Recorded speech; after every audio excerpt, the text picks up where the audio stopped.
Հրապարակը գրում է. հունիսի 7-ի ընտրություններից առաջ վարչախումբը փորձելու է Բաքվից որոշ գերիներ վերադարձնել։ Ավելի ճիշտ, Ալիևը ըստ լուրերի մտադիր է նման կերպ աջակցել Նիկոլ Փաշինյանի վերարտադրությանը։ Սակայն խոսքն Արցախի ռազմաքաղաքական ղեկավարությանը չի վերաբերում, այլ մյուս գերիներին։ Հերթի տեղեկություններով Ռուբեն Վարդանյանի ընտանիքն ու ընկերները այդուհանդերձ շարունակում են ամեն ինչ անել Վարդանյանին ազատելու համար։ Հատկապես ամերիկահայ գործարար Ավրորա մարդասիրական նախաձեռնության համահիմնադիրն ու Բարաֆեյանը Բաքվում 3 տարի պատանդ պահվող Ռուբեն Վարդանյանի ազատության համար ԱՄՆ բարձրաստիճան այրերի հետ շարունակում է բանակցել։ Խոսքն ԱՄՆ փոխնախագահ Ջեյ Դի Վենսի, Թրամփի աղջկա ամուսնու, ինչպես նաև առողջապահության նախարար Ռոբերտ Քենեդիի մասին է, հատկապես որ մտերիմ է Աֆեյանի հետ։ Պատմում են, որ Աֆեյանը համոզում է, որ այս անձին ուղիղ դիմել Ալիևին, չսպասելով, որ ՀՀ իշխանություններն իրենց լիազորեն դա անել, որը պաշտոնական հիմք կդառնար Ալիևին դիմելու համար։ Ամիսներ առաջ թերթը գրել էր, որ իշխանությունը հրաժարվել է նման լիազորագիր կամ դիմում փոխանցել ԱՄՆ իշխանություններին գերիների հարցերով զբաղվելու համար։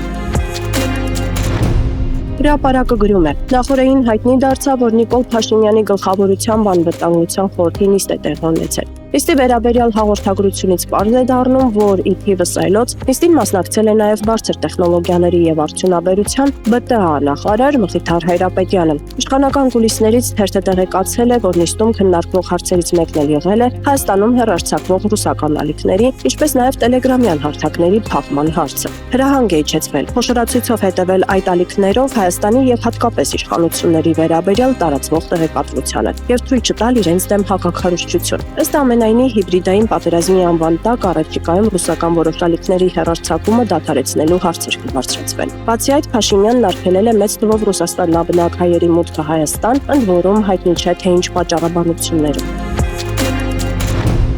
Հրապարակը գրում է. Հայաստանի իշխանությունն ամեն ինչ անում է, որ խոչընդոտի արցախցիների հունիսի 7-ի ընտրություններին մասնակցելը եւ վերջին ամիսներին նրանց անձնագրեր տալու հարցում քաշքշուկներ են ստեղծում։ Ձգձգում փաստաթղթերի տրամադրումը ամեն ինչ անում են, որ ինչքան հնարավոր է քիչ արցախցի մասնակցի ընտրություններին։ Ենթադրում են, որ ընտրություններին արցախցիները չեն քվեարկելու գործող իշխանությունների օգտին։ Անձնագրային ծառայությունները, որոնք ենթարկվում են ներքին գործերի նախարարությանը, հիմնովին լծվել են այդ գործին։ Խմբագրություն դիմաց հերթական արցախցին թերթին ասել է, որ 4 ամիս առաջ է փաստաթղթերը հանձնել անձնագրային բաժին։ Վերջապես ՀՀ անձնագիր ստանալու օր են նշանակել եւ այդ օրը հունիսի 10-ն է։